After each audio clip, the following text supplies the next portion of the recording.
Hi friends, welcome to another important clinical case discussion.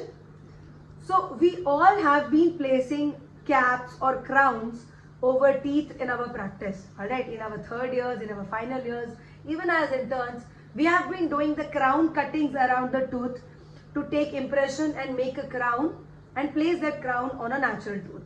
If it is an RC treated crown or if it's a post and core cap crown or even implant crowns, alright.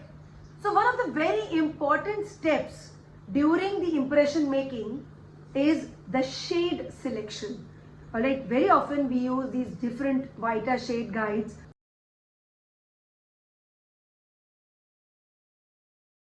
to choose the exact color of the adjacent teeth.